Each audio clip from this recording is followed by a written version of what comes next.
What's up, Wisconsin? Welcome back to the Inside Wisconsin Show here on YouTube and wherever you listen to podcasts. John Anderson, Trevor Thomas, the draft, J.A. is upon us, and you're coming back. You're bringing students from the old Mizzou? I'm bringing 3 students from KOMU, which is the NBC station licensed to the university, and a couple of reporters from the Missourian, which is the paper of the university that is the largest city daily. So it's not just kind of the student newspaper, the student TV. So we're coming and we're going to show them off our hometown. We're going to go stay at the Union Hotel.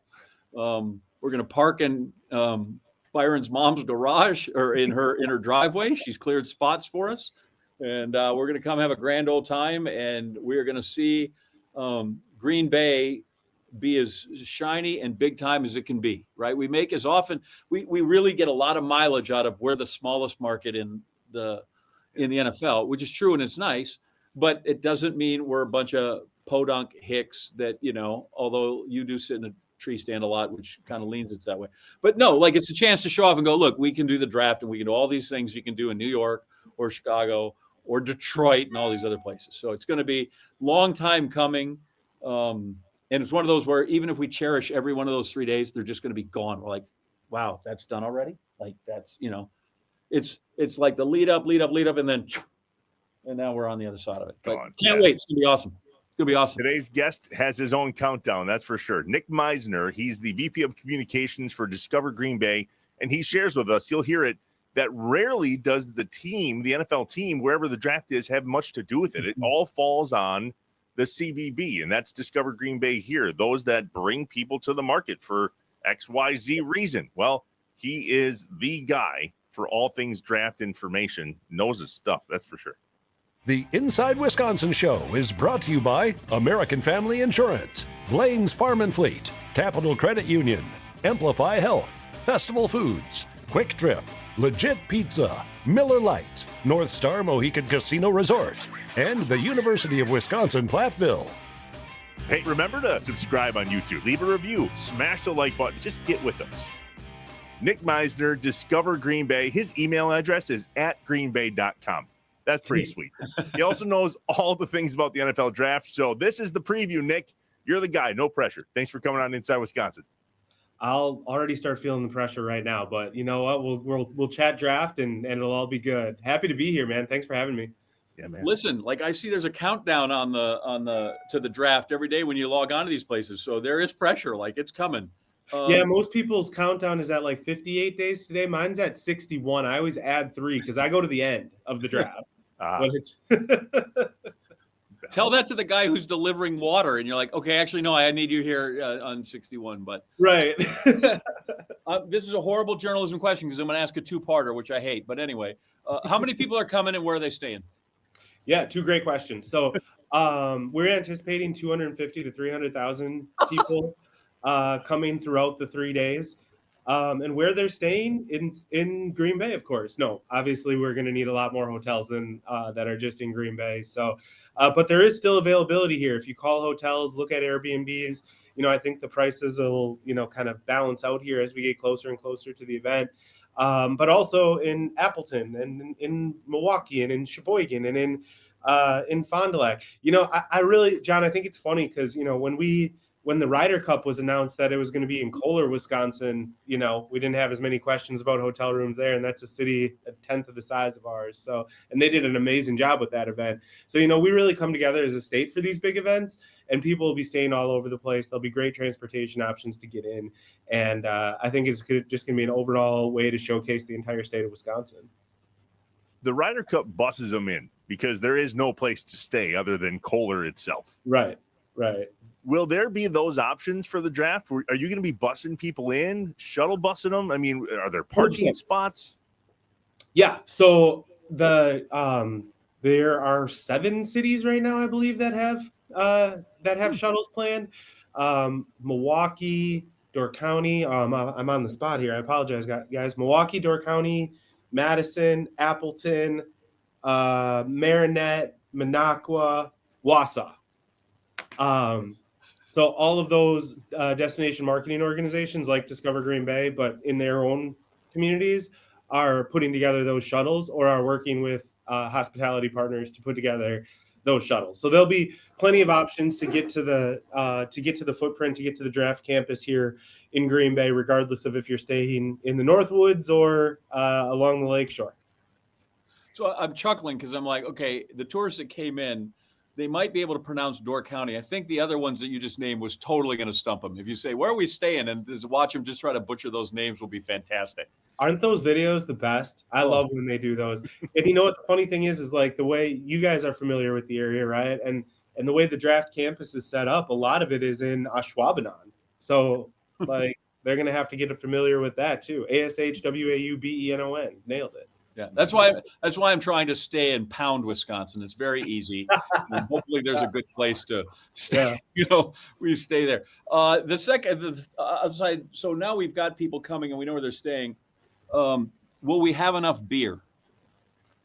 Ooh, because I don't know what the outer towners are like. Because Wisconsin people, they go to places and literally they've drained cities. So I think that would be embarrassing. And I'm not so sure that if somebody's coming to watch the Chiefs make their draft pick or Jacksonville, they have to worry about them. But still, I find like this is a concern that I would make sure has to be addressed.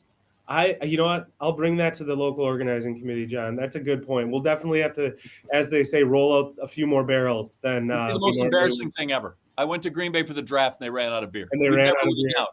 Yeah, that can't happen. No, I think we'll be okay. We got Bud Light is the sponsor of the draft, so there'll be plenty of Bud Light on tap, and I'm sure our local breweries will have a bunch of stuff too. So I think we'll be good. If there's any city that has enough beer, it's Green Bay, right? And I mean, we can always throw some on the train and get it up here from Milwaukee or Chippewa Falls. Yeah, I would think Miller Lite is not going to be shy away from supplying product to the folks that we have there. Right. So as a whole, just give us the significance of this event coming to Green Bay, Wisconsin. Yeah, as a tourism marketing professional, there's really no bigger opportunity for us or for our team here at Discover Green Bay than the 2025 NFL draft. And I mean, it just puts a spotlight on the city. I mean, you get the question that you asked to lead us in here, John, about how many people are coming. That is a fraction of the impact that this is going to have on our city. Yes, we will have a lot of people here. Hundreds of thousands of people will be coming through, but 50 to 55 million or more watch this on TV. And we have the opportunity to showcase our community at a time when we normally don't get showcased, right? The NFC Championship game, when the Packers make that, we get a lot of eyeballs, but it's, cold. And we're hoping that the springtime here at the end of April will bring a new vision to what Green Bay is and what Wisconsin is, and highlight the 4 seasons and how much there is to do here, and really what makes this place special. So leaving that lasting impression on those who are watching the draft, having the eye of the entire sports world on you for a week's time is a special opportunity. And we've learned a lot from Detroit to Nashville to Kansas City. They've all been so collaborative and shared best practices and things they would do differently if they could. And I'm excited to be that for Pittsburgh next year. But it really means a lot to the city. You don't look like Ryan Popke or Gabrielle Dow. How did you get roped into this? Why are you the draft guru here in Green Bay? I don't know. I fell into it. So I work for Discover Green Bay, which is the destination marketing organization, aka Convention and Visitors Bureau. Typically, in larger cities, the team doesn't play a huge role in the draft bidding process or the planning process. They're a part of it for sure as a club, but not a major part of it. In fact, this is the first time in draft history that a team has been involved as the Packers have been. And we truly wouldn't have been able to pull this off without them. In Kansas City, I think they have 65 people. In Detroit, I think it's upwards of 70 people. Massive budgets that I don't even know what they are, but we have 14 people and we have a budget of, about $2.5-3 million. And we wouldn't have been able to pull this off without the Packers' resources and their support. They've given so much to be involved. But yeah, the Convention and Visitors Bureau normally takes the lead. So this would be something that we would be working on. We bring events in all the time. I mean, we have, the USA National Gymnastics Championships that we brought in that's happening right after the draft. So big events are what we do, which is why the NFL typically works directly with the CVB. But we're fortunate enough that with with the limited resources that we have here at Discover Green Bay, that the Packers came alongside, as well as PMI Entertainment Group, and have really been amazing partners in this whole process. And, truly wouldn't be able to pull this off, if they didn't dive in and bring their expertise to the table. The names you mentioned, Popke and Gabrielle Dow, just amazing partners in this whole process. And I've learned so much from them. But it has been truly a partnership between the Green Bay Packers, PMI, who runs the Resh Expo, and Discover Green Bay here. So we're really fortunate for that. So Gabrielle's a friend of the program. She's been on here. Love her, respect all she does, and is amazing. I know, like, this has been kind of her thing. Like, before I leave Green Bay, like, I will have the draft in this damn town, no matter what it takes. Yeah. What kind of things have the Packers done then to help make sure that this gets here? Because I know this is not. It's like anything that happens overnight. This has been years in the making. Yeah. So, and of course, getting it before Mark Murphy retires too was amazing. Right. As a tribute to all he's done for our community, which has been great. I mean, what haven't the Packers done? My goodness. They've done so much into, organizing site visits with the NFL to basically providing their building, right? Lambeau Field and the area surrounding that is where the event happens. And they're not generating a profit off of having this event. In fact, it's costing them money, likely. I mean, obviously I'm not privy to Gabrielle's budget, but it's costing them money, and they donated to the local organizing committee to fund some of the stuff that we needed to support from a logistical perspective.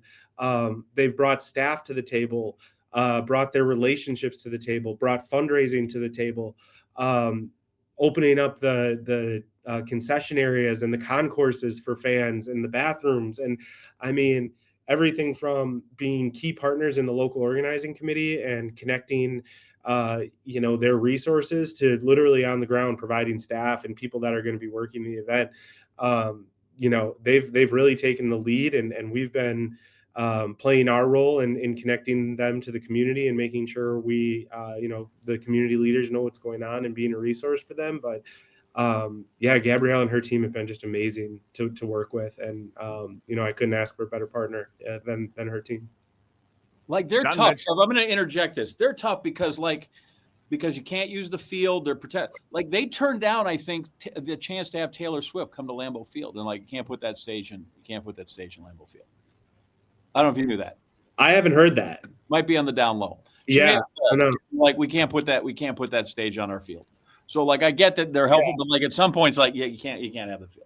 Yeah, I think it's beneficial that the field is not super involved in the draft. Yeah. That everything's happening outside Lambeau. But, it's a wonderful asset for our community. And I know that the Packers are committed to doing things outside of football. I mean, the international soccer friendly that we had here between Bayern Munich and Man City was one of the coolest events that I've been to in a long time. And I know there's been concerts in the past, and I know they're looking at ways to engage Lambeau even more in the off season. And, this is going to be the biggest of them, but, I'm sure they'll be continue to program Lambeau Field and make it a gem that it is. God wasn't so excited about soccer on Lambeau Field. It lightninged like a mother. You know what? I saw the lightning, and I slid into the Johnsonville Tailgate Village and watched like the first half of the game from the Johnsonville Tailgate Village with the weather on the other screen. And when it cleared up, I went in. So I didn't have to like do the in and out thing. I played it good. I had a good rhythm. I had a good situation there. I waited out the delay in the self-serve beer area in the concourse. I'll let you know how that ended. I think it's the most disappointing thing ever to happen to Green Bay, but that's because I don't like soccer. So that's fine. I'm not going to. Not a big fan of the kicking. Yeah, fair enough. Don't like kicking. Yeah. It was pretty cool. It was pretty just from an event spectacle. I'm not the hugest soccer guy either, but from an event spectacle side of things, it was pretty cool to see. I'll give you that. People are happy.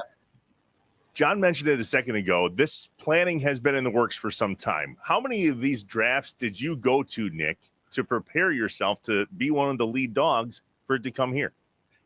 Yeah, so I was only half tongue in cheek when I said I kind of fell into my role here with the NFL draft. The fact of the matter is that Mark Murphy, Brad Toll, who is the Discover Green Bay president and CEO, Aaron Popke, Gabrielle, they've been at this for a long time. I was, I kind of got the ball at the 1 yard line, and it's like, all right, let's hammer this thing in. Because I've only been at Discover Green Bay for about 4 years, but they've been at it since 2017 when it first moved away from Radio City Music Hall to Chicago, and then it started out with a singular interest page that we had to fill out, and then as the event grew and grew and grew, every time we bid, it was a 60-page bid book and a 300-page supporting documents. And we were really hoping for 2022, which was the first year that I would have been involved with it. But COVID ended up hitting, and they had to move Vegas to 2022. And then 2023 was spoken for. So we did 24, and it came down to Detroit and us. And obviously Detroit got it. And then we were going to bid on 27 and did complete a bid in 27. But, I think there was a lot of factors that led to, hey, 2025 is open, including Mark's retirement, right? And he's been such a big advocate for the draft coming to Green Bay and what it would mean for our community that we were really, really pushing to have it, be while Mark was still the president and CEO of the Packers. But yeah, it was a crazy long process that the Packers and Discover Green Bay partnered on that bid for about 8 years to put that together. Did Gabrielle tell you guys the story about the bike? Yes. I think so. Yeah. Okay. Again, not everybody watches every show. Yeah. I wasn't here during that bid process. Well, I was here, but I wasn't super involved yet. So they really wanted to lean into the bike tradition. And we were submitting our 2024 bid or 2027. I forget which one. Gabrielle would know for sure. But they wrapped a bike to give a nod to the Packers training camp bike tradition in NFL like logo and brand, and then had the bid in a basket on the front of the bike. And they crated it up over at Lambeau Field and shipped it to New York to NFL headquarters. But the funny part of the story that I always get a chuckle out of whenever I hear it told is like, this was COVID. So like, they didn't know who was going to be in the office. They didn't know who was going to be at the receiving area, how it was going to get up there, if it would get through the multiple layers of all the screenings and things that were going on during that time. And so they were in kind of this limbo. And then I think it was Roger Goodell or one of his team members that texted Mark and Gabrielle a video of Roger Goodell riding the bike up and down the offices of the NFL offices in Manhattan, which is like, you think that's, it was COVID. The cubes were empty, so he could just ride it back and forth. And, I think leaning into a lot of those local traditions and, what makes Green Bay a part of NFL history is what really kind of, put us in the driver's seat of being able to bring this event here. So you've shown the footprint now, right? We have basically the Packers stadium and all that's the footprint. We see that. Okay, that's great. But as you said, we're going to be on TV for a lot of days and a lot of hours. So if we're going to discover Green Bay, what's outside that footprint that you want to show off, with the caveat that the Dinner Detective at the Hyatt Regency is off that weekend? I noticed they canceled the programs. I didn't even see that. Yeah, they are. I'm impressed you knew about that. Yep, it's sad. So they're not going to be there. So tell me, but like, what is to discover when I get away from Ridge, Lombardi, and Oneida? Yeah, I mean, there's so much right in there, but there's so much more. I think it's funny. A lot of people think that the Lambeau Field area is downtown. There's a whole nother downtown area with great food, entertainment, arts, culture, theaters, and nightlife. And I think, that's where you kind of start, right? Is getting into actual downtown Green Bay versus the sports and entertainment district that is around Lambeau Field, and checking out some of the great supper clubs that we have here. If you've never been to a supper club, it's, an experience in itself. Brandy old fashioned, the liver pate spread and the whole nine. But also, downtown Green Bay is a great area for outdoor recreation. Hopefully we have some nice warm weather where you can walk city deck, take in some of the views of the river. Then you can head north to the mouth of the bay, check out the marina and the lighthouses, the beaches up there at Bayshore Park, do a little hiking. Of course, then you can head over, I know the draft is a huge family event. The new zoo and adventure park is amazing. Massive zip lines, rock climbing, ropes courses. They actually just installed a canopy tour so you can walk and see all the exhibits from above, feed the giraffes. If you head back into downtown Green Bay, there's the automobile gallery, right? One of the largest collection of classic cars. And you can check out Bart Starr's Super Bowl I Corvette that they have there, along with dozens of other unique vehicles. Railroad Museum is always a hit with the kids, especially. You can tour some classic locomotives, including one that Dwight Eisenhower rode during World War II.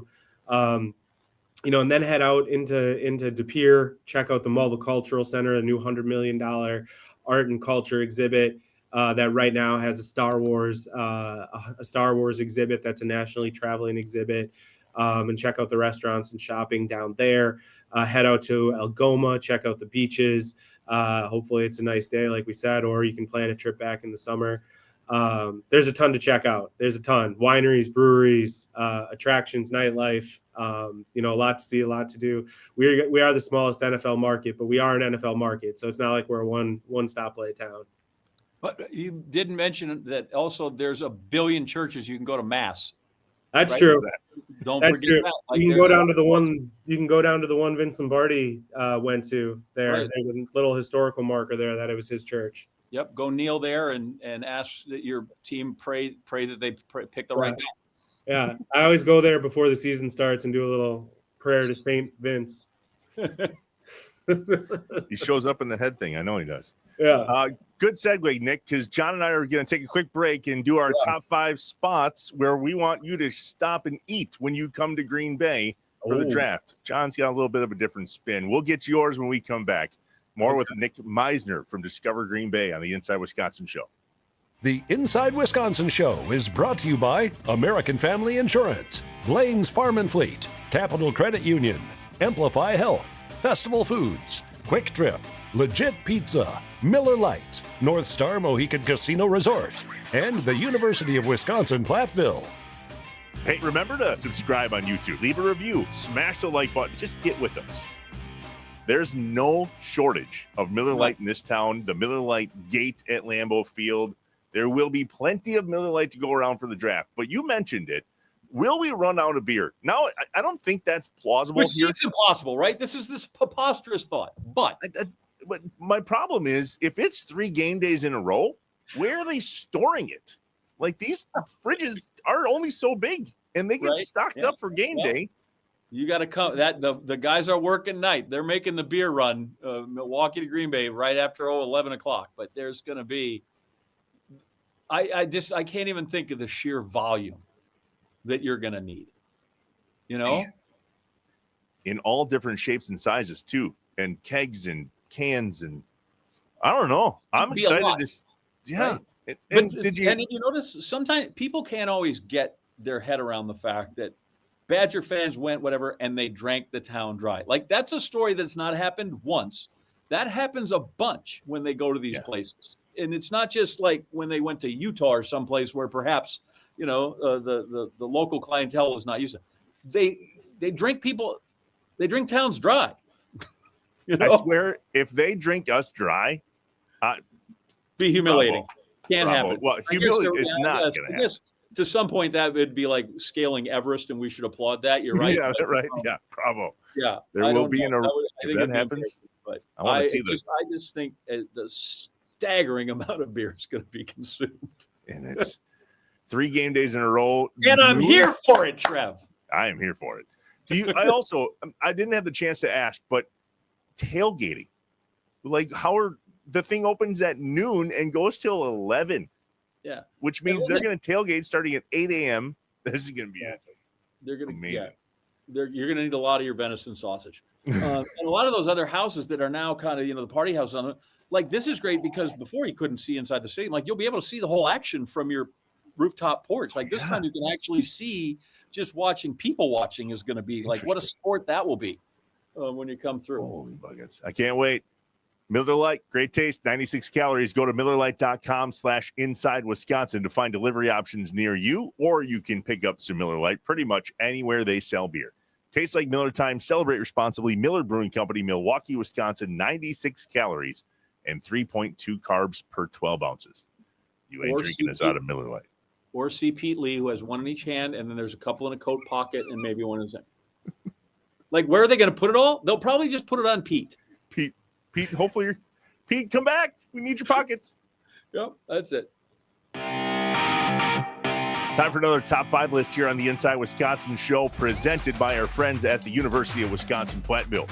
Our renowned engineering and STEM programs down there at Platteville offer a cutting-edge environment with over 60 majors to choose from. Plus, exciting clubs, organizations, always fun happening on campus. Discover why UW-Platteville is a smart investment. Apply now, uwplatt.edu. Yes. Jay, there's like 250,000 plus people headed here to the old Green Bay for the NFL draft. I was curious if we could come up with a list. All the people that live here. like 3 times as many people that live here. Oh, yeah. Right. I wonder, are we included in their number of here's how many? No, I think those are visitors, but maybe not. I don't know. Holy buckets. It's just a lot. Whatever it is, it's more, it's going to be crowded. We know that you're going to need a reservation. We'll put it that way. If you want to go out for some food, you're probably going to need a resi. And John's got this fascinating way of kind of looking back and where you wish you could get a reservation, right? So the top 5 restaurants I'm going to go over are where I want you to go and check out. Let's hear those. We'll go there first. And then I'll give you the 5 that I think it's a shame they're not still around. People would dig. I even broke it down by like food category. You're going to be really proud of me on this one. Number 5, there is a towny pub on the way into Green Bay on Freedom Road, just south of De Pere, called Max Pub. Best pizza here. Might be about a mile from my house. Big fan. It's a basement bar. If you want to experience what Wisconsin dive bar pizza is, homemade pizza, go there. Max Pub. You're welcome. I don't think it's a proper tavern unless the family lives above the tavern. There is. Well, the family used to. That was the Gertzes, and they sold it. That's 2 owners ago, but absolutely right. They'd be a really good Wisconsin tavern. The family needs to live upstairs. I'm telling you, it looks like a house, and there's a bar in the basement that makes their own pizza. It's amazing. Number 4, Margarita's Mexican Food and Cantina, right down the road from Lambeau and the Resch. The best Mexican food in town. I know there's a lot of Mexican restaurants. I feel like that's a shallow pool. The best Mexican restaurant. Like, that's just like if you said, what's the best potato pancake in town? Like, that's a big competition. There's more Mexican restaurants here than you think. Anyway, all right. I'll buy that. Especially now that didn't Max McGee's old restaurant close when his series? Gosh, why can't I think of the name of them? Go on. I'll think of it. Okay. Number 3. Chi-Chi's. Yeah, I think it's gone. Number 3. I think it's the best steak in Green Bay, Republic Chop House. Have you eaten there? I have not. No way. I'm surprised by that. If you are looking for like a primo steak in downtown Green Bay, that's where you go. Okay. Republic Chop House. You're going to need a reservation. It's also going to be a really cool place to people watch because I guarantee all your old friends from ESPN are going there. NFL Network's going there. Like, I'd go sit at the bar and order a bourbon. Number 2, it's where you're staying, Union Hotel. Love it. Amazing steak, amazing fish. Would you say go see who? McKim, the owner, McKim Boyd. Oh, yeah, that's right. How about this? So he is, I'll make this quick. So I call and I said, hey, do you have rooms? We said, yeah. How much? And he gives me the figure. Are you sure? He goes, I'd rather have it sit empty than gouge people. No way. How about that guy? Amazing. Anyway. Really, really, really good old fashions. Mm-hmm. Number 1, you'll have to go out of town just a bit. It's in Wrightstown. My favorite restaurant, Lost Key Tap. Amazing atmosphere, amazing bourbon list, amazing fish, amazing steak. Go see my guy Danny at Lost Key Tap. You will need a reservation. All these places you can find online. There's no reservations at the Towny Basement Bar. Just a heads up. Max Pub, don't need a resi. Just walk. Okay, real quick then. Okay, because now we're getting off to base, but I'm going to do it anyway. Before I give you the 5 places I wish were still around. Okay. Okay. These are all like kind. You get to pick one or the other. Okay. All right. A burger. You're going to go to Al's Hamburgers. You're going to go to Joe Rar's out there in Luxembourg. Oh God. Joe Roars. Sorry. All right. Union Hotel or Hotel Seymour? Oh, I was just at Hotel Seymour for the first time too. Oh, Hotel Seymour. I'm sorry. No, you're going to go to the Union Hotel. Remember the guy gave me a right. good rate on the room. Yeah. You're going to go for fish. You're going to go to Merrick's or Eddie Whip's? Merrick's. Okay. Merrick's. These are all the things these are the things I struggle with when I come home. Yeah. It's fair. For pizza, you're going to go to Frank and Pat's, which I think there's a divorce. They might be Frank or it might just be It's Pat's. Crazy Pat's now. Crazy Pat's. Or are you going to go to Sammy's? Sammy's. Yeah, I'm going to go to Sammy's. And the last one for breakfast, you're going to go to Golden Basket or Pancake Place? Pancake Place. I knew it. That was on there. 100%. Pancake Place, Pancake House. I don't know what it's called, but it's amazing. Military Avenue. My dad used to go, and a lot of friends, they used to always go to the Golden Basket. They were so old, we used to call it the Golden Casket. So a lot of times you stay away from that one. Go to the Golden Casket. So here are the places that I wish they still had in Green Bay, because this is where you should go. Shakey's Pizza, right? You need old Shakey's Pizza. It's a shame. You play the organ. Someday I'll tell you about Bungeslop if I haven't already. I wish the Blackstone was still around. Blackstone's a writer. The Blackstone, after hours, go get breakfast food after hours. The Blackstone is still around. What do you mean? The original one isn't. That was downtown is gone. From what I understand, it's gone, and they finally closed. There's one downtown on Walnut. All right. Okay, that's where it used to be. I was under the impression it was closed. I'll look it up while you keep going. Yeah. The Shire downtown. You remember the Shire? No. It looked like an old church. Great. Every once in a while, they had a little stage up top. Guy would just play folk guitar, and you could get clam chowder. It was fantastic. Had two locations. I didn't like it when it went to Swamico. With John Nero's, people that know will remember John Nero's restaurant. Don't know that one. It was down off of Military. It was on Military down very across the street from the old Big Boy, where the post office. So Shakey's, Blackstone, the Shire, John Nero's. And then what's the status? I can't get an answer on Chili John's. Like, if you don't know Chili John's, then I don't know why you ever ate a bowl of chili in Wisconsin. I don't think there's a Chili John's here anymore. It predated the Packers. There's only two. Then his cousin or his buddy or his brother or whatever opened one in Burbank. There were two, one in Wisconsin, one in Burbank, California. But people that are in the know that watch this will know Chili John's is where you should go get chili. The Drift In is a spot for chili now. Drift In. I love the Drift In. I still kind of prefer Kroll's over the Drift In, but it's all very good. I've been to the Drift In the last three times because I can practically walk from my mom's house. Sure. I just wish they hadn't gotten rid of the lumber yard over there. I used to like to go run around at McMine and go lumber when I was a kid. Good eats here in Green Bay for draft weekend. Look them up. Use these recommendations for sure. Get a reservation. Can you eat an entire stack at the pancake place? That's a big pancakes. You always talk about how big you are. Like, I bet you could house a whole stack. I'm a big foodie. I'm a foodie. Look at me. I'm a large mammal. Blackstone still open, by the way. It says they're open right now. I'm heading there after this. No, you're not, but that's fine. Good enough. We're back, the Inside Wisconsin show. Trevor John and Nick Meisner, all things draft guru for Discover Green Bay, the VP of Communications. All right, Nick, John and I just talked about the restaurants that were amazing but are gone, and also the top 5 that we think you should hit when you're here for the draft. You get one choice. What is the restaurant that you think somebody should hit when they come here? Al's Hamburgers. Oh, man, I only get one? I thought I was going to get 5, too. No, you get one. We don't have time for all 5. Go ahead. One restaurant. You get, like, you're coming in. You're Cedar here and for Sage. What is it? Cedar and Sage. Cedar and Sage. It's a farm-to-table Oneida Nation indigenous restaurant. They use the Three Sisters herbs and all the stuff. There's a white corn cheese curd that they have. Their beef, their pot roast, their bison pot roast comes directly from the farm down the street.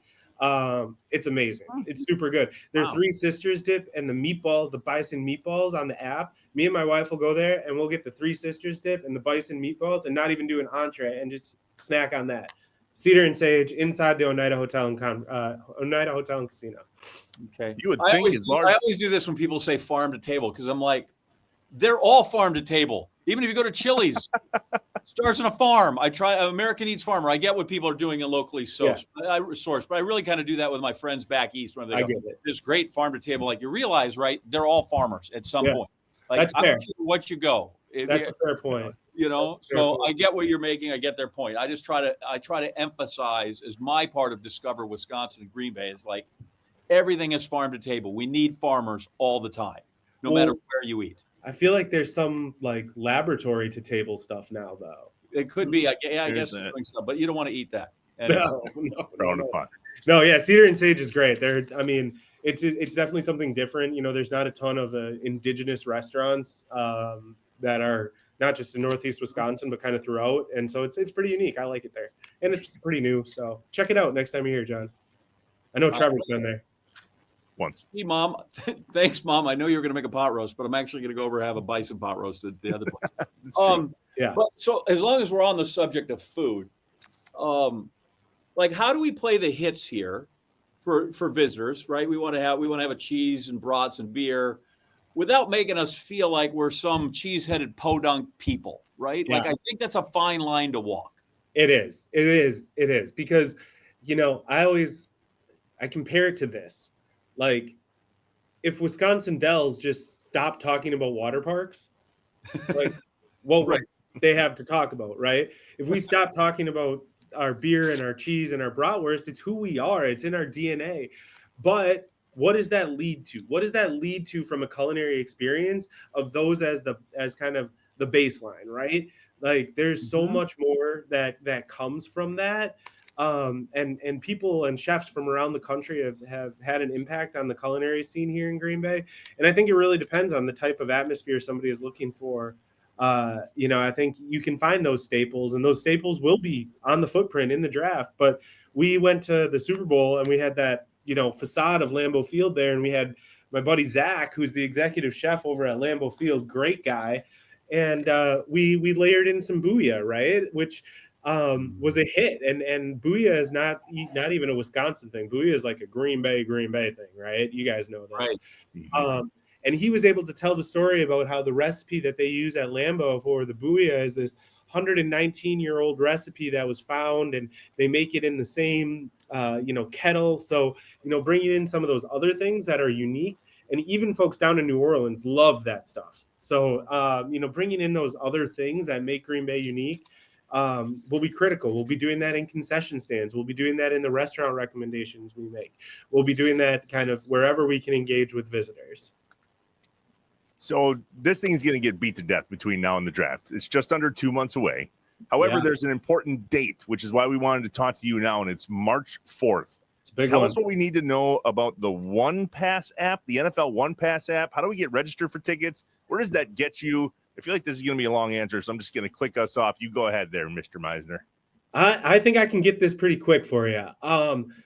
On March 4th, the One Pass registration opens, which is a bit of a misnomer. You can go and download One Pass app right now, and there's a draft tab, and there's frequently asked questions that you can peruse and go on our website and find out a bunch of stuff.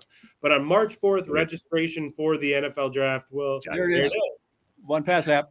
Just so you know.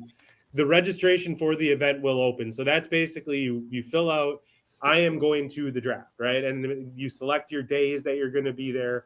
And then you can sign up for push notifications, alerts, all of that stuff. That's when you're going to see stuff start to populate, like schedule of events and all of that. And then you also get a QR code when you register the One Pass app. And you can add it right to your Apple wallet. I'm an Apple guy. I don't know how Samsung does a wallet, but I'm sure you can add it to that.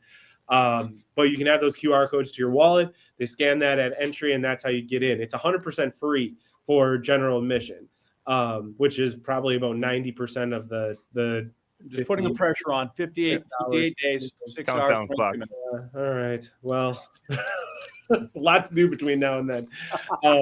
But yeah, so it's as simple as that. You fill in your information. You can register up to 5 children. Every other registered guest has to be over 18. You register up to 5 children, enter their names, get their QR codes, and you're good to go. They'll scan you in. You can. The biggest thing, this is kind of interesting too, is like the way the event works is just so much different than a game because you can go in and out as much as you want. So, and it is completely free for general admission. Fancy that, the NFL and something free. Crazy that can actually be possible when it right. So I tell people all the time, they're like, one of the great things about being from Green Bay is that everybody knows where you are from, right? Here we are, the 217th largest city, and people bang right away. They know where you're from.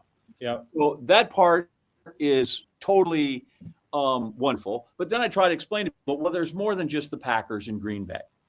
And then I go, even though I went to Vincent T. Lombardi High School, my high school was off Packerland, and I'm like, well, maybe there isn't.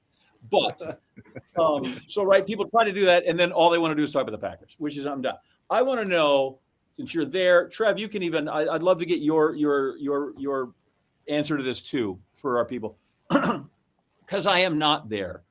Like, what is the vibe? What is the civic pride right now that the NFL is coming to show off in our hometown? There's so much pride around it, and I think people are going to be surprised at what they see, because I think they're going to get to see peeks into our area that they don't normally get to see. The amount of development and change downtown in some of the suburban areas around Lambeau Field has really made us a world-class city. I mean, in 2023 or 2024, we were ranked the #1 place to live by U.S. News and World Report. I think this is going to showcase why that honor was bestowed upon us, and it's a great place to live. It's a great place to visit. It gets a little cold, but that's okay. I think if I could just caveat on that, everybody in this community is doing something for the draft, whether it's something at your house or you're renting your house, or downtown on Broadway has a huge event going on all weekend, or anybody in the stadium district in Titletown. Everybody has something, right? I think we have at least 3 friends staying with us that are frequent flyers when it comes to Packer games and all that. But I'll never forget. We're in a hotel. They need to pay room tax. Fair, well, okay.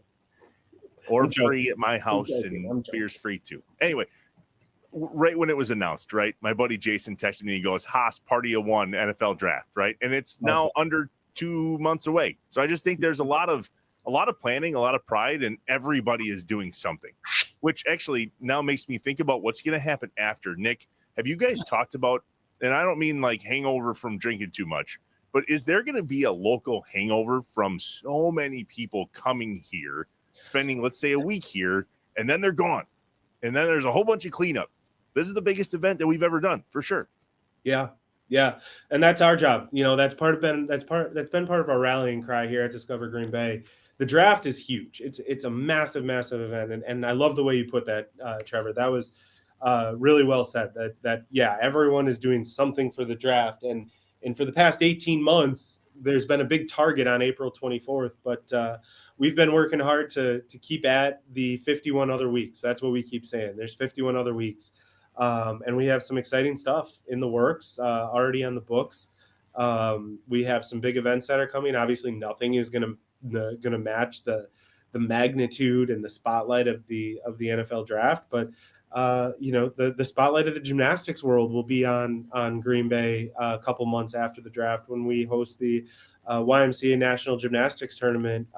Jordan Childs will be here for that event. The eyes of the bowling world will be on Green Bay, believe it or not, as they crown a national youth champion bowler after 2 weeks of competition. So, we're still working. We're still out there. Our sales team and our marketing team, we're still out there filling all the spaces in Green Bay. Will it be the same as the draft?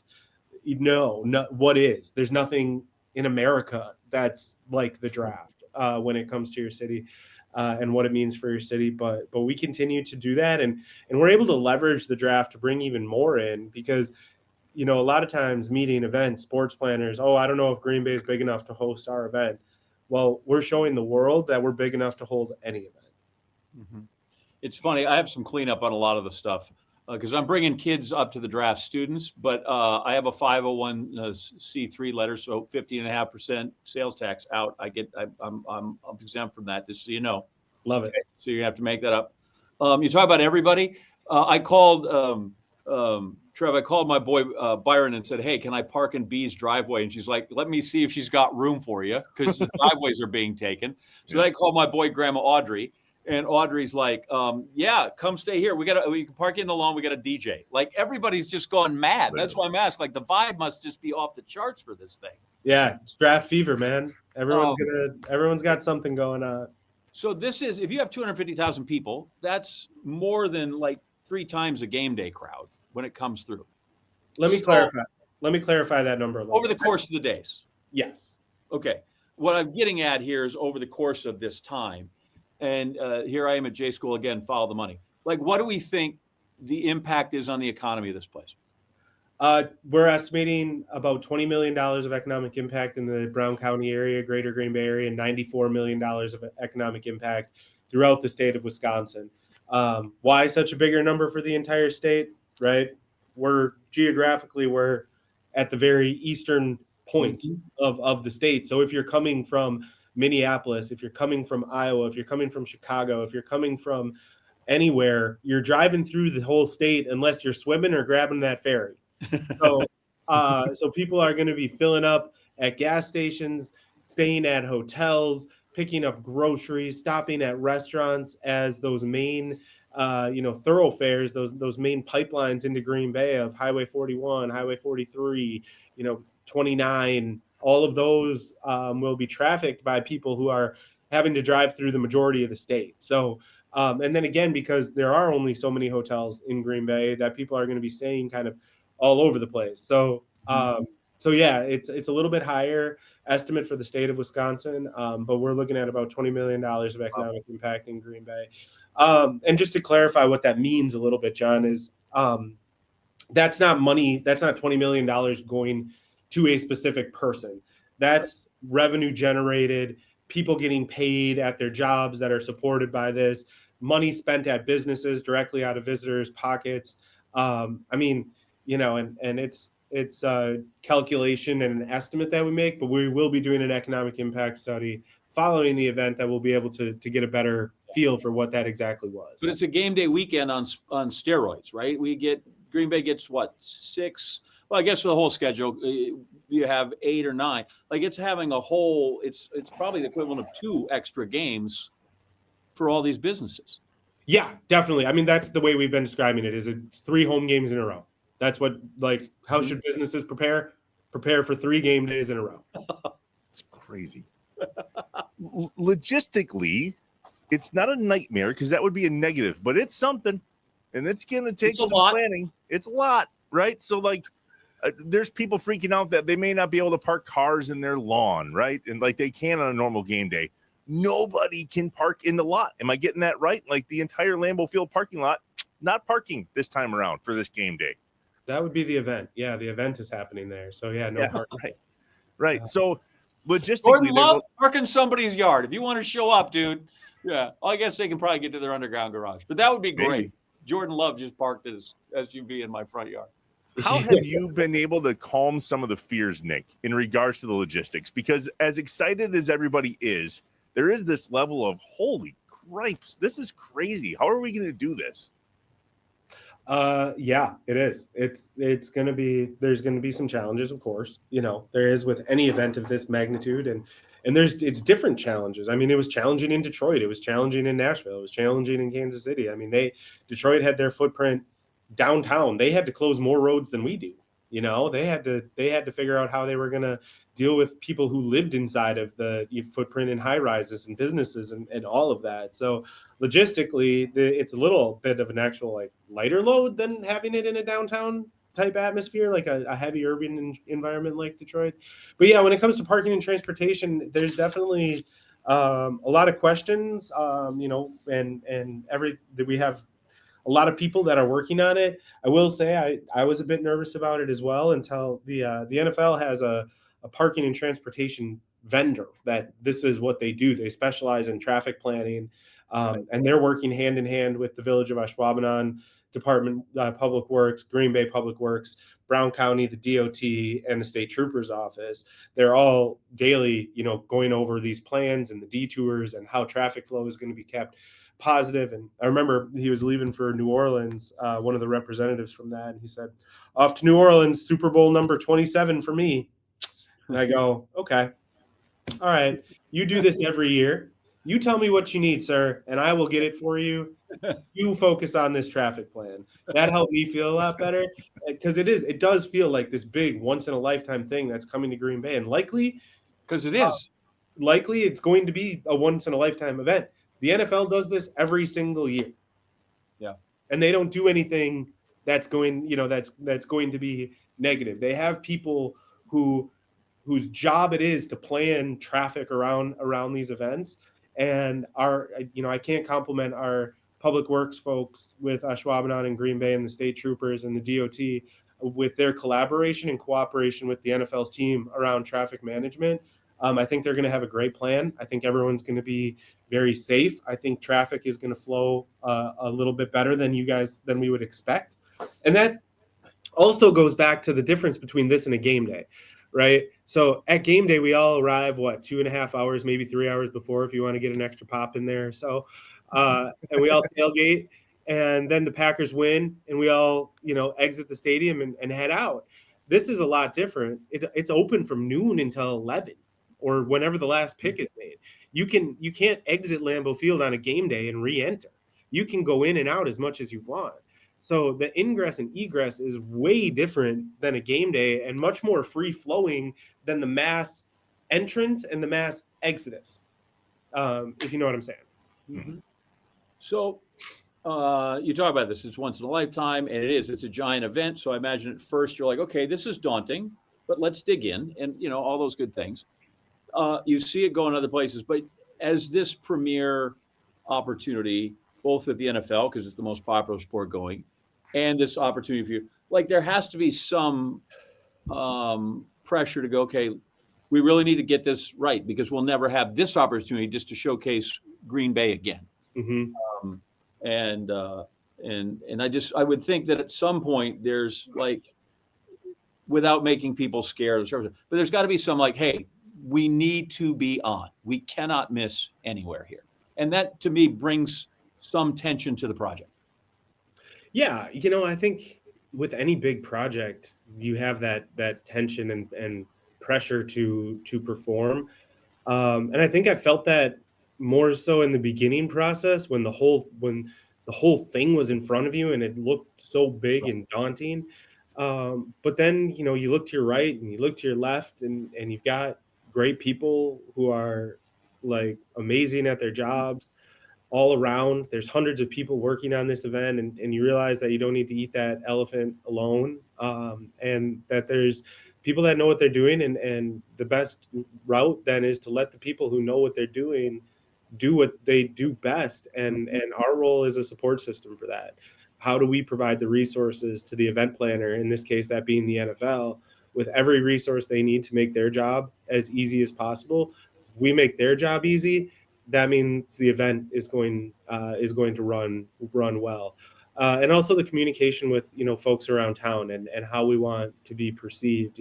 Green Bay is always rated very highly in the fan experience, and that goes beyond just Lambeau Field. That goes with interactions with fans, interactions with businesses. And I think everyone around here, as Trevor was saying, everyone's ready to put their best foot forward.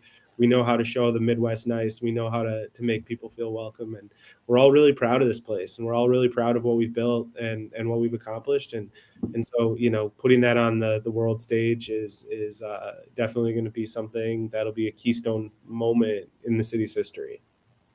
Nick Meisner, Discover Green Bay, all things NFL draft coming less than 2 months. We'll wrap it up in just a second. Back into the Inside Wisconsin Show. The Inside Wisconsin Show is brought to you by American Family Insurance, Blaine's Farm and Fleet, Capital Credit Union, Amplify Health, Festival Foods, Quick Trip, Legit Pizza, Miller Lite, North Star Mohican Casino Resort, and the University of Wisconsin-Platteville. Hey, remember to subscribe on YouTube, leave a review, smash the like button, just get with us.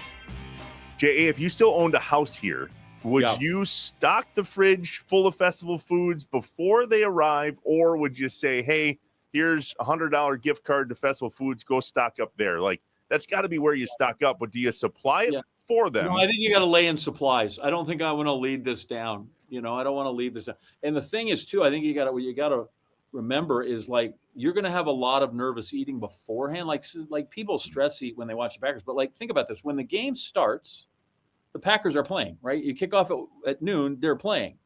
Like the draft's going to kick off at whatever time, but the Packers don't get to play until deep into the game, until deep into the draft, right? So there's a whole bunch of time where you're like, okay, I got to kill time because do I really care? Well, I guess maybe the first 2 picks, but do I care who the Patriots are picking? I don't know, right? Like, so I really am not invested in my team until like 2.5 hours into this thing. So I'm going to need a lot of food and hope that I haven't had so much that I'm just like, okay, food coma, I'm out. Wait, who did we pick? I don't even remember that. I fell asleep at 18. We won't be losing some LBs that weekend. That is going to be a smorgasbord of draft amazingness.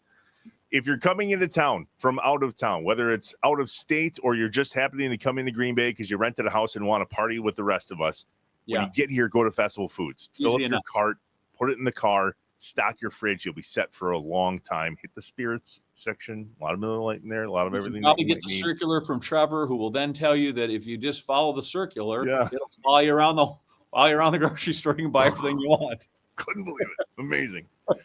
Shop Festival Foods if you're stocking up for the draft. Festfoods.com.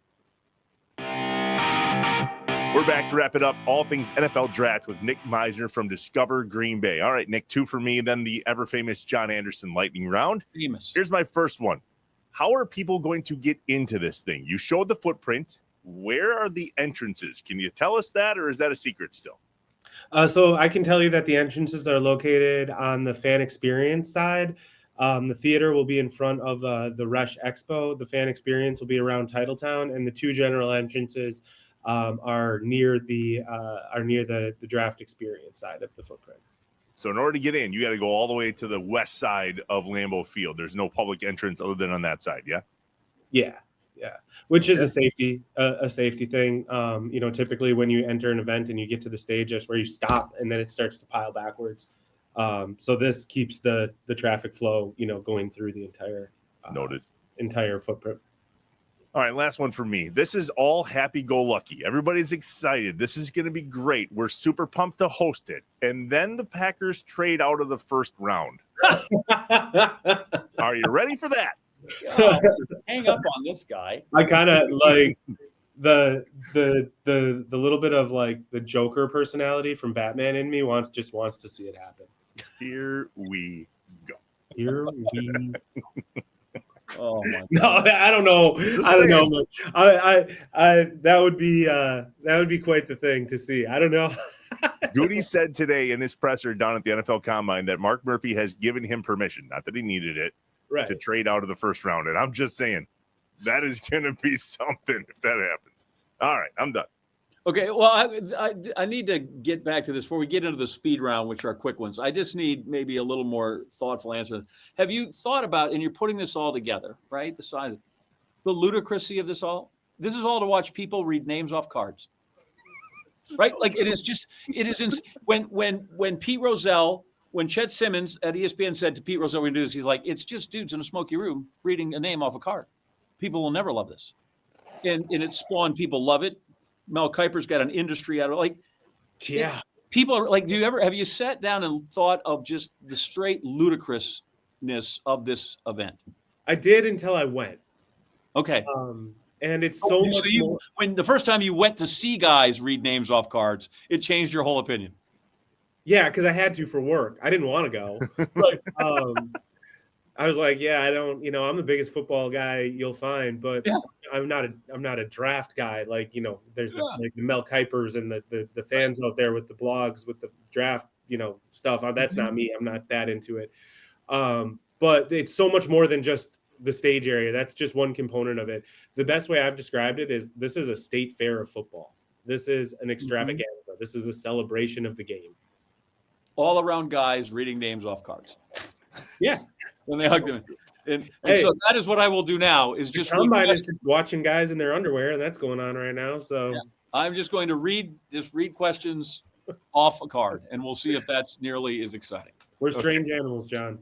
All right, here we go. If you're going to go watch a music act, you're going to want to see him at the Rush Center, the Widener Center, Capital Credit Union Park, Epic Event Center, or the Pennings Hall of Fine Arts. Widener, GB grad. Very good. Your favorite non-Packer Green Bay attraction? Bay Beach. Bay Beach. Okay, good. I have kids. The kids love the Zip and Pippin. I'm always been with when the Freedom Train came to the Railroad Museum in 1976 is still the most amazing thing that ever went that I ever saw that was not in Green Bay. They still have that. They still have pictures of that.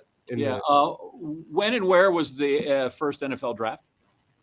The first NFL draft was in 1931 in Chicago. In Philly. Ritz-Carlton, 1936. Okay. Jay Berwanger, the Heisman Trophy winner, was picked number 1 and said, "I don't want to play football." And he became a phone rubber salesman. What was the first year ESPN televised the draft?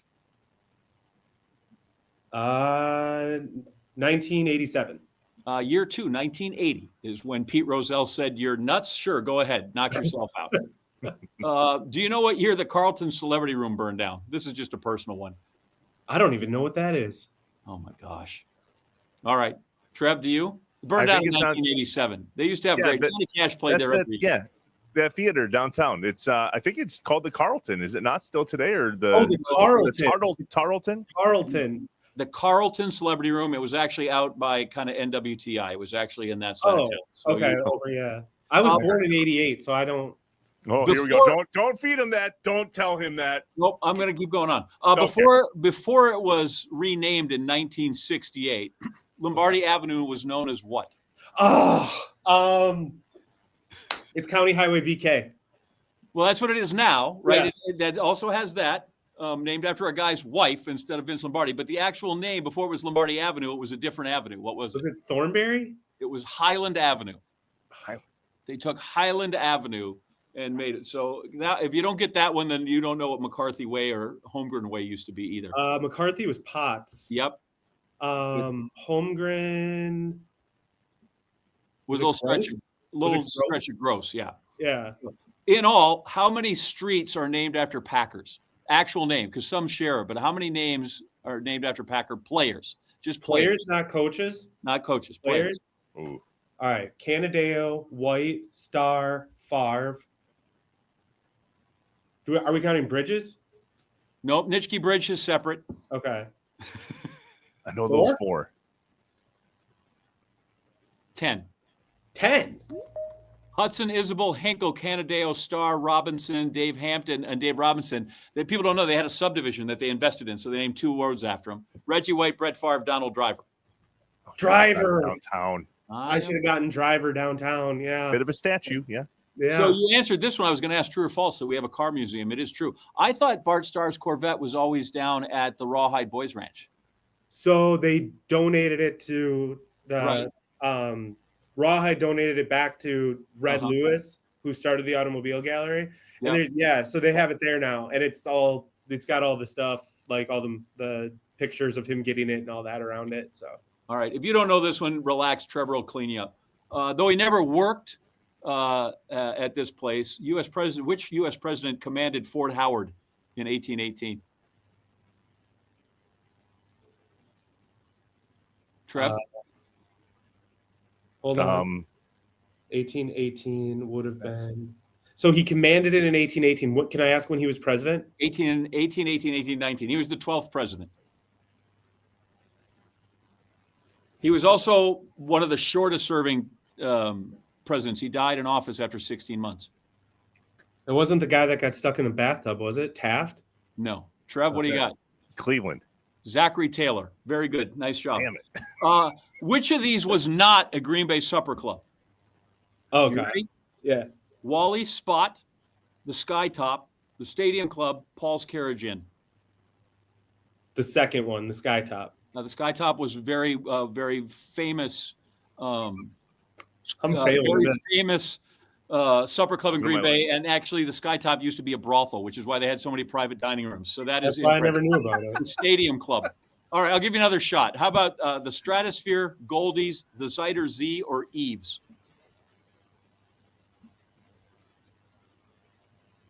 Zider Z? No, very famous over there on University Avenue. Goldie's, which is just a hamburger restaurant in Tulsa. They're gonna come for my Green Bay card. I'm gonna have to move. How old is the new zoo? They're gonna kick me down to Appleton. No. How old is the new zoo? Gosh, it opened Is it almost 30 years? I have several days. Apparently, the zoo dates to 52. It was taken over privately after they quit funding, just to be. It was public, but through donations in '85, and the whole amusement area started in 2014. This one will be harder. Which one of my high school friends volunteers working with the giraffes at the new zoo? What? Okay. That's my friend Byron. Byron works with the giraffes. That was going to be my guess. Yeah. So, but that leads to this one. Why are we not using Byron's mother's garage for the draft? Because she's got a regular 2-story garage, and then it has a giant RV garage. I texted this to Gabrielle and said, here would be a great place, and you guys aren't having it there. I'll use it. Okay. So there's still hope. Send it my way. All right. Yeah. Literally across the street. What's par at Brown County Golf Course? 70. 72, 71 for the women. This is the last one then, Mr. Discover Green Bay. Who discovered Green Bay? Jean Nicolet. What year? 16. Well, he didn't discover it, right? There was the Menominee tribe that was here way Correct. before that, but it was 1642. 1634. And then the first actual settler was Charles de Langlade. And as everybody knows, Langlade, that's right over there in my old neighborhood by John. Yeah. Oldest European settlement in Wisconsin. It is. And you should do that. Will we have any fur trapping exhibits? That would be awesome. No, I was thinking a toilet paper exhibit, though. You know, do that when it comes through. It's a lot easier than selling the paper mill at Green Bay Packers. I appreciate. Thanks for the nonsense. Thanks for going through my nonsense. I don't think you're going to lose your Green Bay card at all. I have to you should know what the Zyder Z is. I'll be honest. I don't. I was a Wally spot guy. The settlement for fish. Totally. Like that was our places. You know. Trev, do you know what in the draft the Packers have selected the most draft picks from any school? What school is that for the Packers? Iowa. Notre Dame. Notre Dame's really close. Notre Dame's in the top 5. You'd think it'd be Wisconsin, right? It's second. We've drafted more guys from Minnesota than we have from Wisconsin. Oh, I was close. I was in the region. University of Minnesota. Yeah, 42, and we drafted 40 from Wisconsin over the years on purpose. That Western Wisconsin scout must get a raise then, huh? Oh, yeah. Notre Dame was 5th at 28, Michigan 29. Shockingly, USC is 3rd with 34. Then Wisconsin at 40, and Minnesota at 42. I went with Notre Dame because I figured that maybe they cranked up the numbers back in Curly Lambeau's day when he would just pick them all from Notre Dame. Exactly. Yeah. So that was my reasoning. Solid guess. 5 from Nick, St. appreciate you. There you 5 go. from St. Norbert. 5 from St. Norbert's, 5 from Marquette. These are the things you got to know if we're going to have the draft. Okay. I'm just behind the scenes guy. I don't need to know anything. No, we don't want any credit. I'm going to send this all to Mike Greenberg and Rich Eisen, and then it'll be great. They will like that. I'm going to study. I'm going to like between now and like April 24th, I'm going to go like master's level Green Bay history. So I'm ready for this again. You've got way more important stuff to do, and good luck with that. And it does seem like I know time is actually an hour is 1 hour, but I can't imagine what 58 days will go by like for you compared to me sitting here, right? It's got to be breakneck. So good luck. It seems like a lot of times the investment you make is amazing, and what you're going to do for our city is amazing. And I'm glad you're on the job. Thanks for having time for us, and good luck with the circus, man. Thank you. I appreciate you guys having me on. It's always it was fun to talk with you all. Nice to meet you, John, and we'll catch up soon. We want you to do a whole lot more than just save money. We want your money to grow, just like your dreams. We want you to achieve financial well-being and the feelings that go along with that. Capital Credit Union, doing the right thing. Can you imagine being that guy? Dude's got some things on his plate here in the next couple months. Yeah, I do. I think that's one of those things where you really you got to stay on this task. Then you go to the next task, because if you look up and see all the tasks and the to-do list and the size of it, you're like, okay, I'm just going to turtle and huddle under my desk shaking. And so it's good. Like you said, it's nice to have good partners with the Packers and know how to do this in the draft, but you're just, compared to their staff, by the way, 14 to 70, some of these people. Seriously. But as you said, yes, 14, but there's also a community of about 107,000 people that are all that are willing to work with them as well, which is fantastic. That's what I can't wait to get up there when I go and bring these students. Yes, there'll be work to be done. I just think it's going to be cool to see the vibe and just, the civic pride of my hometown when people come. That'll be great. That's the most thing that everybody's excited about is the vibe, right? We've all been up here for a game day. We know what that feels like. This is new. This is different. The parking lot's not going to be cars this time. It'll be complete sea of people. I think you should offer bow hunting trips. You could take people out into the woods for a while, put them up at a tree stand. Hey, I'm just saying there's business opportunities for you if you want to, think about it. Yeah, there's also meat opportunities. There'll be a dead deer on the side of the road or two around that time frame. I guarantee you, people that are not used to seeing those, there will be some.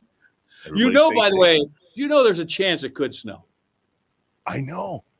Luke Sampe here locally just did that the other day. There was the last time it snowed at that point, I think, was 1908. Okay, so we got a shot. It's before the Packers started. 2018 was the last really big one. In April was my birthday weekend, April 16th. We got like close to over 2 feet. I know that for sure. Roofs were collapsing. Oh. It was, man, I hope. A part of me really wants that to happen. I really want that to happen. So, there'll be tabling responses. Like, what could happen? What if we get 2 feet of snow? And what if the Packers trade their first round pick? Like, these are the two things that are like, and obviously, event like this, there'll be so much police to make sure people are safe and all those other things, right? Which is sadly a real concern that you have to make, get ready for. But the bigger ones are like literally what happens if it snows and if the Packers, those are the two things that would be considered cataclysmic events, and they both could happen. One of them is more likely than the other, and it's not the snow. All right. But they could draft Lucas Van Ness, and the place is going to go crazy. Well, hey, he's going to have a breakout year this year. I don't know if you heard that or not. He's going to go from the second most important Packer to the most important Packer. Oh, man. I've stuck my foot in my mouth, and that was a big one. All right. Tell us a story from your childhood so I can move on to that. All right. So this is my favorite draft memory. In 1982, so I'm it'd be my junior year. Right, spring of 82, the Packers draft Ron Hallstrom. Do you remember Ron Hallstrom? Sure don't, but go ahead. Phone number 65, first round offensive lineman from Iowa. That sound familiar? Right? Verba, Balaga. So they draft Ron Hallstrom in the first thing. Lo and behold, the guy buys a house on Parkwood Drive, and it is across the street and one over. Yeah, right. It is literally across the street and one over on Parkwood Drive. And old Ron, who had played from Iowa, and it was great, he was an Illinois kid. I don't know that Ron was fully ready for the Packer, the Packer reception and what it was going to be like a Packer. But when he arrived to go in his house after the for sale sign, he found a giant banner, "Welcome Ron," with a Packer logo and an Iowa Hawkeye logo painted, and a big, huge band that must have been 8 feet wide and 4 feet. And it was on. We attached it to the guy's garage door and the whole thing. And I think the man was frightened. Like, what have I gotten into? We're just friendly neighbors. We just thought we'd welcome. My sister was going to the University of Iowa at the time, so we thought that's very exciting. So we thought we'd welcome. And I think the poor guy was terrified. He went in. He's like, "Can I use the garage door opener? Because then the sign's going to go and break and tear up." Jeez. And so he left it there for a few days and parked outside. And then he finally. And then luckily he was at practice a lot, so I don't think we ever visited with Ron because I think he was a little afraid to come out of his house right away. That people were crazy, And so I just remember that, and I remember that I'm like, what's the most Green Bay thing you would do? Like, of course you welcome to the neighborhood with a giant sign that said, I think no matter where he had moved, he would have gotten that treatment. It just so happened that we were the ones that gave him the treatment because he literally here's our house, here's across the street, and one up. Boom. He's and 12 second walk. And we just went in that in 2025. We welcomed Ron, and we welcomed him in probably a bit more with a bit more energy than he was probably comfortable with. But he played there 10 years, and if you go look, he did one of those Ron Larrabee alumni interviews you can find on the webs, and he enjoyed his time in Green Bay. He never mentions that he might have been scared on day one.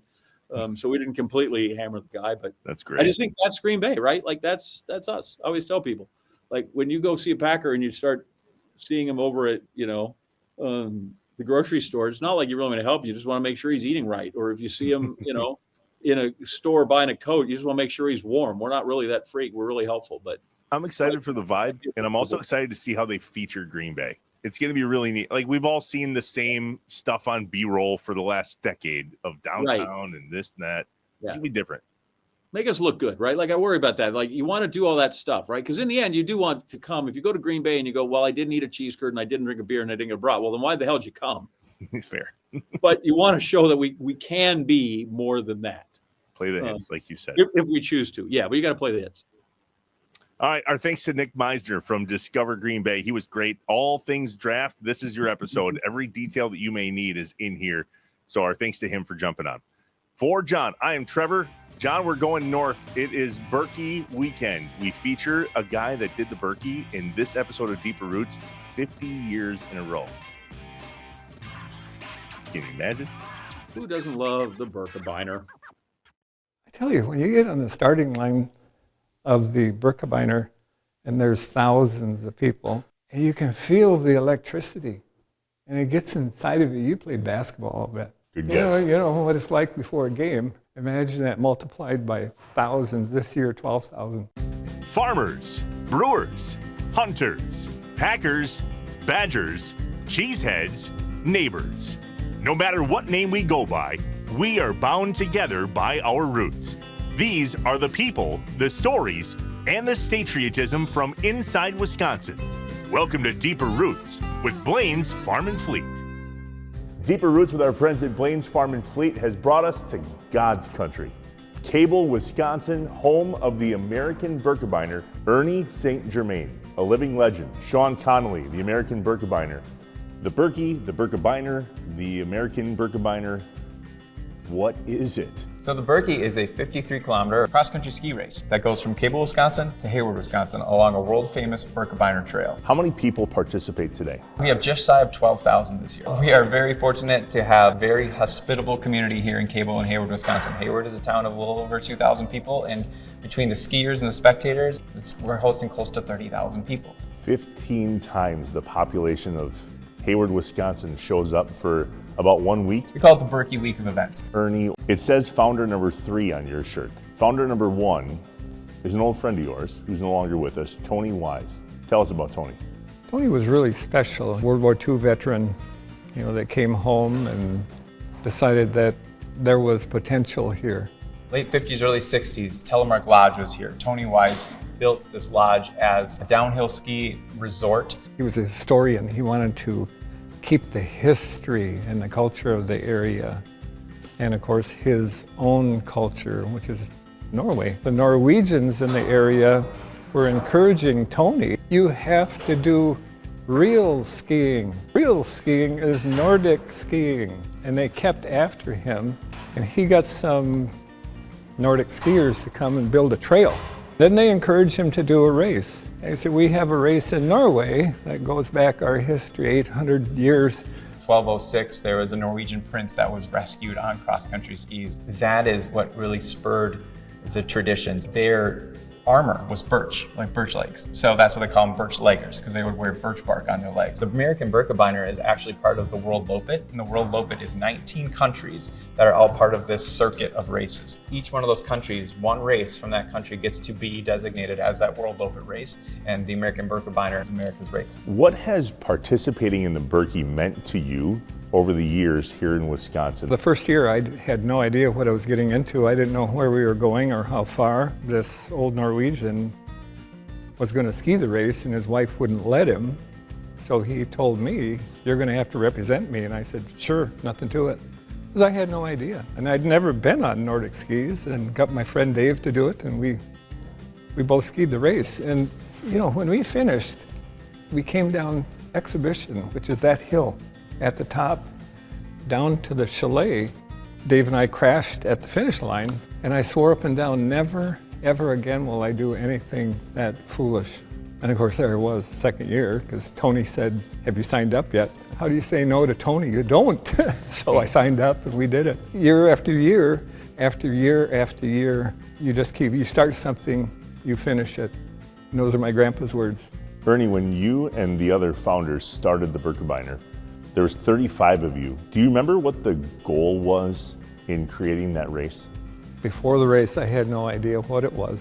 Old Norwegian told me I had to represent him, and I said, sure, I did. But then I learned really what it was after that. He says, now you are a Birkebeiner. And later he told me that in our culture, in our history, in our tradition, you are a warrior. This is the toughest course in the world. I mean, it's not easy. Sean, have you done the Birkie? I've done the Quarterlopet, which is the half version of the Birkie. Working my way up to the Birkie. It's a challenging race. I mean, there's skis and poles flying in every which way and direction. You got to really keep especially with the quarter, because there's a lot of people who aren't exactly experienced skiers. So you really have to keep your wits about you and be ready for whatever could be coming your way. The lake is like the last leg. It's the last thing before you hit downtown Hayward. You go across the lake. I'm sure you've had years where that wind was right in your face. In all the years that we skied from Telmark to Hayward, we would get onto the lake and you're facing west, and we always had a wind in our face. It's the final insult. You skied that far, you get on the lake, you're 3K from the finish, you gotta go across the lake and then onto the streets. That last year, we had an east wind that blew us across the lake. And I just, thank you, Tony. Thank you, Lyman. All the Nordic gods, thank you. I don't know of a single year in 50 Birkebeiners that I haven't approached the finish line with tears in my eyes, because it just brings that out of you. I did this. You participated in your 50th race last year. This year's the 51st. I joked with you when we first got here. Has anybody talked you into coming out of retirement and joining for the 51st? No, 50 is enough. 50 is plenty.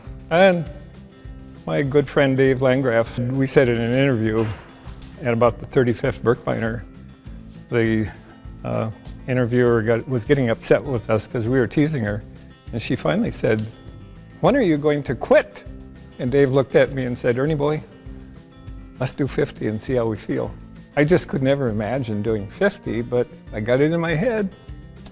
And then Dave was killed on his bike out on the highway, and I did whatever it took to complete 50. Now I can just ski and enjoy skiing and love it the way I do, and no more Birkebeiner nightmares. Way to sell it, Ernie. Birkebeiner nightmares. Oh my gosh. Everybody who skis this race has nightmares, see themselves at the start line and where's my skis? And panic, or where's my boots? You mentioned that there was a race overseas developed 800 years ago at that time. But in your time, doing 50 of them, how much has changed? I didn't have wax on my skis. I just had pine tar in the bottom of the wood skis. Wood skis, everybody was on wood skis. Ski boots that were no stronger than my running shoe that I have on. They were flimsy. Now, today, oh my goodness, like I mentioned to you, my skis, Mad Shoes built those skis to my specifications. Ernie, you mentioned that the technology has come a long way. These are the skis that you wore literally last year, right? Your last race.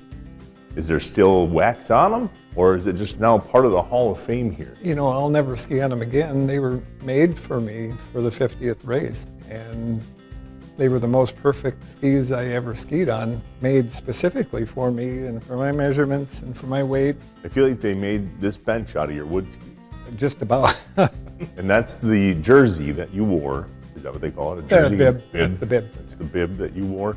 It's pretty impressive to see it kind of in person and then have you standing right here. I mean, your sign says a true legend. Have you embraced that, or you're like, nah? You know, over on this side you have the Wall of Champions, and I was never a champion, and I never won a race, I never won an award, I never won anything. I skied because I love to ski. It is clear that there is a legacy, whether it's Ernie or the 51st years of what the Birkebeiner has become. What do you envision for the Birkie in the next 50 years? Well, this building is a huge part of that. This is the start of the next 50 years for the American Birkebeiner.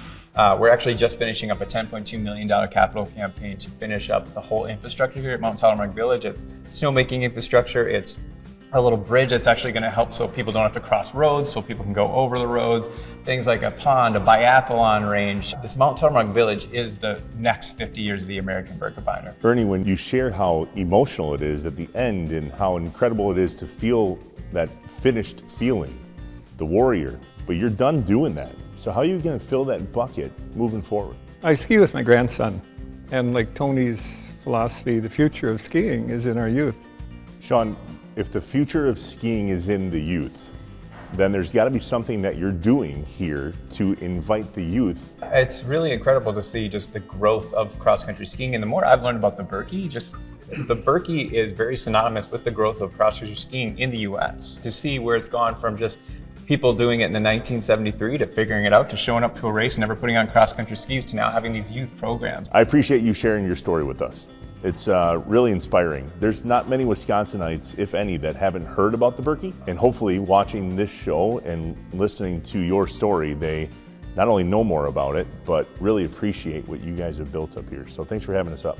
Glad to be here. Yeah, thanks for joining us. Sean, it's hard to make snow when you guys don't produce clouds up here. I have to wear sunglasses inside. What a gorgeous building. Before every race, I would visit with him and he'd say, Ernie, don't fall. And I would have that in my head. I couldn't decide if you were telling me how you avoided the big one at Talladega or if you were doing the Birkie. You're going up the hill and then someone, don't have the power, and they start sliding down, and it's a domino effect. I don't think backwards downhill is the goal. It's not exactly how it works. I didn't pick up on it, but it says a true legend and early on a damn fool. It's right there. Exactly. I had to be a damn fool in order to, to do it, because I didn't know what I was getting into. So.